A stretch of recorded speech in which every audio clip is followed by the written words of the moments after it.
స్పష్టంగా చెప్పారు. తెలంగాణ రాష్ట్రంలో మా ప్రభుత్వాన్ని ఏర్పాటు చేయండి. నేను తెలంగాణ ప్రజలకు నేను మాట ఇస్తున్నా, మేము అధికారంలోకి వచ్చిన తర్వాత మా ప్రభుత్వం కులాల ప్రాతిపదికన జనాభా సేకరణ చేసి బలహీన వర్గాల లెక్క ఎంతుందో లెక్క తేల్చి వాళ్లకు రాజకీయంగా రిజర్వేషన్లు కల్పిస్తాం, ఉద్యోగ ఉపాధి రిజర్వేషన్లు కల్పించే బాధ్యత మేము తీసుకుంటాం. ఇది సమాజానికి ఎక్స్రే. ఈ ఎక్స్రే ద్వారా ఎవరు ఎంతమంది ఉన్నారో వాళ్ళకి ఎలాంటి ఆర్థిక రాజకీయ ప్రయోజనాలను చేకూర్చాలో మేము చేస్తామని వారు చెప్పారు. అందుకే డిసెంబర్ 7, 2023 నాడు మనం అధికారం చేపట్టి అధికారంలోకి వచ్చిన తర్వాత ఎంబడే ఫిబ్రవరి 4 నాడు 2024 నాడు మంత్రివర్గంలో ఆమోదం చేసి ఫిబ్రవరి 6, 2024 నాడు సహచర మంత్రివర్గ సభ్యులు పొన్నం ప్రభాకర్ గారు ఇదే సభలో తమరి అనుమతితో తీర్మానాన్ని ప్రవేశపెట్టినము. ఆ తర్వాత పార్లమెంటు ఎన్నికలు 5-6 నెలలు ఈ ప్రక్రియకు పార్లమెంట్ ఎన్నికల వల్ల విఘాతం కలిగింది. కానీ ఈ ప్రభుత్వం మా నాయకుడు మేము ఇచ్చిన మాట ప్రకారం ఈ సమాజంలో కులగణన జరగాలి, కులగణనలో రాజకీయ ఆర్థిక సామాజిక అన్ని వివరాలను పొందుపరచాలన్న ఆలోచనతోటి ఈ కార్యక్రమాన్ని ముందుకు తీసుకెళ్లాలన్న లక్ష్యంతో మంత్రివర్గ ఉపసంఘాన్ని పెద్దలు ఉత్తమ్ కుమార్ రెడ్డి గారి అనుభవాన్ని దృష్టిలో పెట్టుకొని వారిని దామోదర్ రాజ్ నరసింహ గారిని, పొన్నం ప్రభాకర్ గారిని, దుద్దిల్ల శ్రీధర్ బాబు గారిని, సీతక్క గారిని కమిటీలో పెట్టి ఈ ప్రక్రియను మొత్తం ముందుకు తీసుకువెళ్లే ప్రయత్నం చేసినాం. ఈ ప్రక్రియలో భాగంగా బీహార్, అంతకుముందు కర్ణాటక రాష్ట్రాలు ఈ ప్రక్రియను చేపట్టి బీహార్ తీసుకొచ్చిన ఈ వివరాలను కోర్టులు కూడా వాటి మీద స్టే ఇవ్వడంతో తప్పిదం జరగొద్దు, ఇది పక్కడ్బందీగా ఉండాలి అని చెప్పి అధికారులను ఆయా రాష్ట్రాలకు పంపించినాం. అధ్యక్ష, ఇదేదో ఆషామాషిగా ఇక్కడ ఉన్న కొద్దిమందిని పంచాయతీరాజు లేకపోతే ఏదైనా డిపార్ట్మెంట్కి సంబంధించిన క్రింది స్థాయి ఉద్యోగస్తులను పంపించే వివరాల సేకరణ కాదు అధ్యక్ష. ఈ దేశంలోనే ఈ దేశానికి ఆదర్శంగా ఉండే ఒక దిక్సూచిగా మారాలని తెలంగాణ రాష్ట్ర ప్రభుత్వం ఇతర రాష్ట్రాలలో ఇట్లాంటి ప్రక్రియ చేపట్టి ఈ ప్రక్రియ న్యాయస్థానాల ముందు నిలవకపోవడం,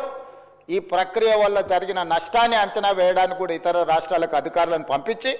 ఆయా రాష్ట్రాలలో జరిగిన పరిణామాలను మనమంతా కూడా ఒక స్టడీ చేసి అధికారుల నుంచి నివేదిక తెప్పించుకొని తద్వారా జనగణన ఏ విధంగా చేసిండ్రు, ఇతర రాష్ట్రాలలో కులగణన ఏ విధంగా నిర్వహించిండ్రు, వీటన్నిటిని పరిగణకు తీసుకొని పదే ముఖ్యమంత్రి స్థాయిలో నేను,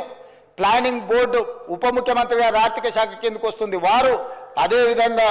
మా cabinet sub committee chairman Uttam Kumar Reddy గారు వివిధ సందర్భాలలో చీఫ్ సెక్రటరీ గారితో సహా 12 సార్లు సమావేశాలు పెట్టి సమీక్షలు చేసి అధికారులకు సూచనలు చేసి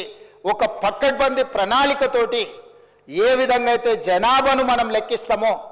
ఆ రకంగా మొట్టమొదట ఇండ్ల వివరాలు సేకరించే కార్యక్రమం చేపట్టినాం. అధ్యక్ష, ఈ తెలంగాణ రాష్ట్రంలో ఉన్న పాత 10 ఉమ్మడి జిల్లాలలో ప్రతి గ్రామంలో, తండాలో, గూడెంలో ఇండ్ల వివరాలు సేకరించి ఆ ఇండ్లను అన్నిటిని కూడా ఎన్యూమరేట్ చేసి ఆ ఇండ్ల మీద స్టిక్కర్ అంటించి ప్రతి 150 ఇండ్లను ఒక గ్రూపుగా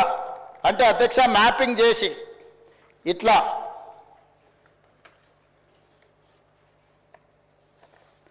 ప్రతి ఇంటిని కూడా ప్రతి ఇంటికి స్టిక్కర్ అంటించి ప్రతి 150 ఇండ్లను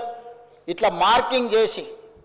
ఈ రకంగా 150 ఇండ్లను ఒక యూనిట్ కింద ఒక బ్లాక్ కింద గుర్తించి ప్రతి యూనిట్ని ఈరోజు నేను ఇంతకుముందు చెప్పినట్టు 94,000 పైచిలకు యూనిట్లుగా గుర్తించి వీటి ప్రతి ఏరియాకు ఒక్కొక్క ఎన్యూమరేటర్ని ఇచ్చేసి ఈ 150 ఇండ్లను రోజుకు 8 నుంచి 10 కంటే ఎక్కువ చేయకూడదు. ఎందుకంటే 10 కంటే ఎక్కువ చేస్తే వాళ్ళు తొందరపాటులో హడావిడిగా చేయాలన్న నిర్ణయంతో వాళ్ళు తప్పర్లు జరగడానికి అవకాశం ఉంటుందని చెప్పి వివిధ డిపార్ట్మెంట్లకు సంబంధించిన వాళ్ళు teachers, agriculture extension officers, anganwadi teachers, IKP ఏపీఎంలు, bill collectors and assistant bill collectors, ward officers, Indira Kranti పథకం book keepers, chairman, environment engineers, Panchayati Raj secretary, junior assistant, record assistant, typist, work inspector, ఇట్లా ప్రభుత్వంలో ఉన్న వివిధ శాఖలకు సంబంధించిన అధికారులను ఈరోజు మనం వాళ్ళందరినీ పెట్టి ప్రతి ఇంటికి ఇలాంటి స్టిక్కర్ను అంటించినాం. అధ్యక్ష, మొదటి 3 రోజులు ఈ రాష్ట్రంలో ఉన్న అన్ని గృహాల యొక్క వివరాలను సేకరించి ఆ వివరాలన్నిటిని కూడా ప్రతి ఒక్కరి ఇంటికి ఇట్లా స్టిక్కర్ అంటించి ఫస్ట్ ఇండ్లను గుర్తించడం జరిగింది అధ్యక్ష. ఆ తర్వాత ప్రతి ఇంటికి మన ఎన్యూమరేటర్లు వెళ్ళి ఇట్లాంటి అప్లికేషన్లు తీసుకెళ్ళి అధ్యక్ష ప్రతి ఒక్కరి వివరాలు వాళ్ళందరితో సేకరించి 8 పేజీలల్లా అక్కడికి వెళ్ళి వాళ్ళతో మాట్లాడి వాళ్ళు ఇచ్చిన సమాచారాన్ని తీసుకొని వాళ్ళ సంతకాన్ని కూడా కుటుంబ యజమాని పేరు మొబైల్ నెంబర్తో సహా సంతకం వాళ్ళు తీసుకొని ఎన్యూమరేటర్ సంతకం తీసుకొని సూపర్వైజర్ సంతకం తీసుకొని ఈ రకంగా సమాచారాన్ని 8 పేజీలలో పూర్తి వివరాలతో కూడుకున్న వాళ్ళ పేరు, తండ్రి పేరు, వాళ్ళ కులము, వాళ్ళ ఆర్థిక స్తోమత, వాళ్ళ విద్య, గతంలో ప్రభుత్వం నుంచి ఏమైనా పథకాలలో లబ్ధి పొందినరా, గతంలో రాజకీయపరమైన రిజర్వేషన్లు ఏమన్నా పొందినరా, ఇట్లా పూర్తి స్థాయిల వివరాలతోటి ఆ కుటుంబం యొక్క వివరాలు తీసుకున్నాం అధ్యక్ష. ఇవన్నీ మాన్యువల్గా సేకరించి 76,000 మంది డేటా ఎంట్రీ ఆపరేటర్స్ని పెట్టి ఏ ఎన్యూమరేటర్ అయితే 150 ఇండ్లకి వెళ్ళి చేసిండో అతనే డేటా ఎంట్రీ ఆపరేటర్ దగ్గర కూర్చొని ఒక్కొక్క పేజీ తీసి కంప్యూటరీకరణ చేపించి పూర్తిగా ఈ డేటానంతా కూడా 76,000 మంది డేటా ఎంట్రీ ఆపరేటర్లు 36 రోజులు కష్టపడి ఈ మొత్తం అంతా కూడా క్రోడీకరించింది అధ్యక్ష. ఈరోజు ఇంత పకడ్బందీగా ఇందులో ఉండే పని చేసే వాళ్ళకు కూడా ఉద్యోగస్తులకు కూడా వాళ్ళకు ఒక బుక్లెట్ అధ్యక్ష. రాష్ట్ర స్థాయిలో ఎన్యూమరేటర్లకు శిక్షణ ఇచ్చినాం, ఆ తర్వాత జిల్లా స్థాయిలో సూపర్వైజ్ చేసే వాళ్ళకి శిక్షణ ఇచ్చినాం, ఆ తర్వాత మండల స్థాయిలో పనిచేసే వాళ్ళకి ఇచ్చినాం, ఆ తర్వాత ప్రతి 150 ఇండ్లకు వెళ్ళే వాళ్ళకు కూడా శిక్షణ ఇచ్చి ఎక్కడ తప్పు జరగకుండా ఎలాంటి ఇబ్బంది జరగకుండా వాళ్ళకు ఒక బుక్లెట్ ఇచ్చి ఒక మాన్యువల్ అంటే గైడ్ లైన్స్ లాగా ఒక పుస్తకం ఇచ్చి అధ్యక్ష వాళ్ళందరినీ కూడా వాళ్ళకి శిక్షణ ఇచ్చి ప్రభుత్వం పకడ్బందీగా వీళ్ళందరినీ కూడా వినియోగించుకున్నప్పుడు వాళ్ళందరికీ కూడా జీతభత్యాలు ఇచ్చినాం అధ్యక్ష. అంటే ప్రభుత్వ ఉద్యోగులైనా జీతమే కాకుండా అదనంగా పనిచేయించుకున్నందుకు కూడా వాళ్ళకు జీతభత్యాలు ఇచ్చి 160 కోట్ల రూపాయలు ఖర్చు పెట్టి ఈరోజు ఒక నిర్దిష్టమైన పకడ్బందీ సమాచారాన్ని ఈరోజు సేకరించినాం అధ్యక్ష. 7 దశాబ్దాలుగా పైగా ఈరోజు బలైన వర్గాలకు సంబంధించిన వాళ్ళు కావచ్చు, మైనారిటీలు కావచ్చు, మేము ఎంతమంది ఉన్నామో మా లెక్క మాకు చెప్పండి అన్నారు అధ్యక్ష. కనీసం మాకు నిధులు, మా రిజర్వేషన్లు, లేకపోతే మా ఉద్యోగ ఉపాధి అవకాశాలలో మేము మా భాగం అడగాలి అని అంటే కనీసం మా లెక్క తేల్చండి అని అంటే ఎవ్వరు కూడా వాళ్ళ ఆర మొలకించిన వాళ్ళు లేరు అధ్యక్ష. అందుకే ఈరోజు ఈ ప్రభుత్వం స్పష్టంగా నిర్ణయం తీసుకొని ఇది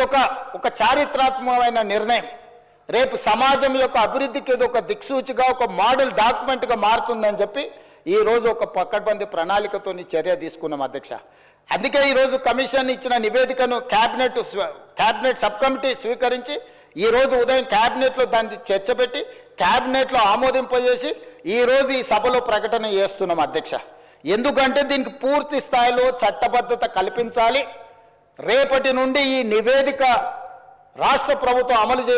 అమలు చేయబోయే సంక్షేమ పథకాలకు, అదేవిధంగా అభివృద్ధి కార్యక్రమాలకు, ఉద్యోగ ఉపాధి అవకాశాలకు, రాజకీయ